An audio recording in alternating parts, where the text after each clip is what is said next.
नमस्कार दोस्तों, मैं प्रियजीत दास आज आपके लिए वीडियो लेक्चर लेके आया हूँ। Time response of first order system using unit impulse input. तो यूनिट इम्पल्स इनपुट के केस में time response of first order system कैसे होगा उसको हम स्टडी करेंगे। ऑलरेडी आप अगर वीडियो लेक्चर देखे होंगे, time response of first order system using unit step और यूनिट रैंप हम डिस्कस कर चुके हैं। तो सबसे पहले हम देखेंगे block diagram of first order system. ठीक है,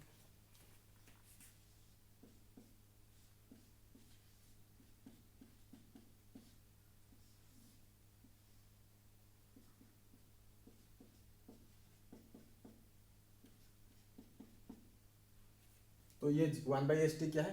फॉरवर्ड पाथ ट्रांसफर फंक्शन। और फीडबैक पाथ ट्रांसफर फंक्शन क्या है? 1 है, यूनिटी फीडबैक है। तो टीएस क्या है? Overall transfer function. और transfer function that is C of S by R of S equal to क्या निकालेंगे? तो GS divided in case of negative feedback GS divide by 1 plus GS H S. तो 1 GS divide by 1 plus 1/st into 1। तो ये इसको LCM ले लेंगे तो C S by R S क्या हो जाएगा? C S divide by R S equal to क्या हो जाएगा? 1/st divide by st plus 1।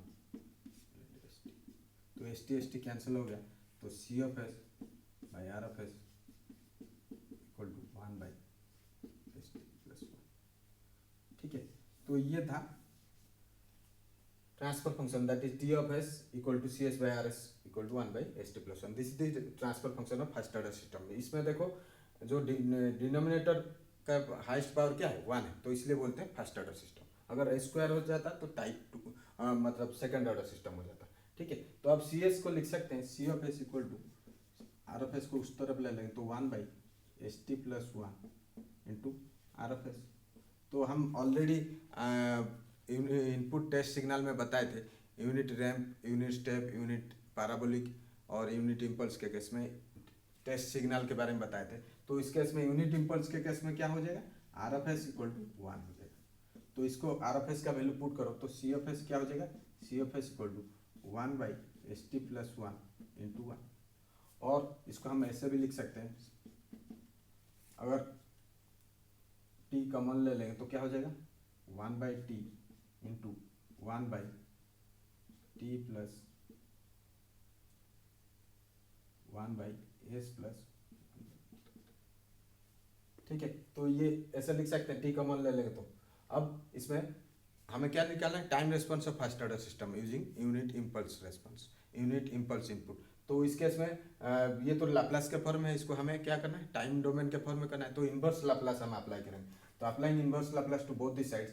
तो Laplace inverse C of S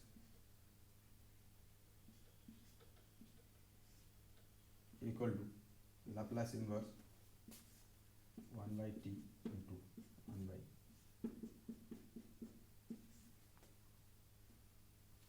ठीक है, तो ये हो जाए। अब ये सी ऑफ एस के बदले क्या लिख सकते हैं? C of T equal to 1/t। और ये क्या है? 1/s plus A, S plus A, 1/s plus A का फॉर्मूला क्या है? E to the power minus A T Laplace inverse Laplace. तो ये क्या हो जाएगा? E to the power minus A का वैल्यू क्या है? 1/t। तो ये क्या हो जाएगा?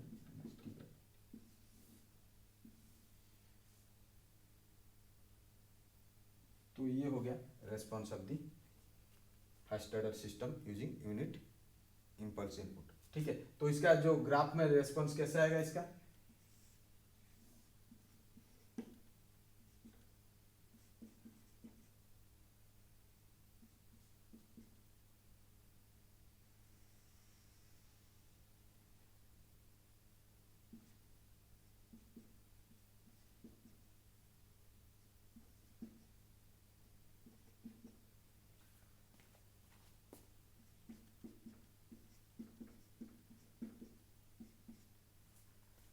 ठीक है, तो इसका मतलब क्या है? जैसे जैसे टाइम बढ़ता जा रहा है, टी 2t 3t 4t, ऐसे टाइम जैसे जैसे बढ़ता जा रहा है तो इसका रेस्पॉन्स क्या है? Approaching towards 0। तो ऐसे इसका unit impulse response first order system का रेस्पॉन्स जो है यूजिंग यूनिट इम्पल्स इनपुट, तो रेस्पॉन्स ऐसे इसका ऐसे आएगा। ठीक है, तो ये था time response of first order system using unit impulse input. ठीक है, तो अगर वीडियो पसंद आए तो लाइक शेयर सब्सक्राइब करना मत भूलिए। थैंक यू दोस्तों।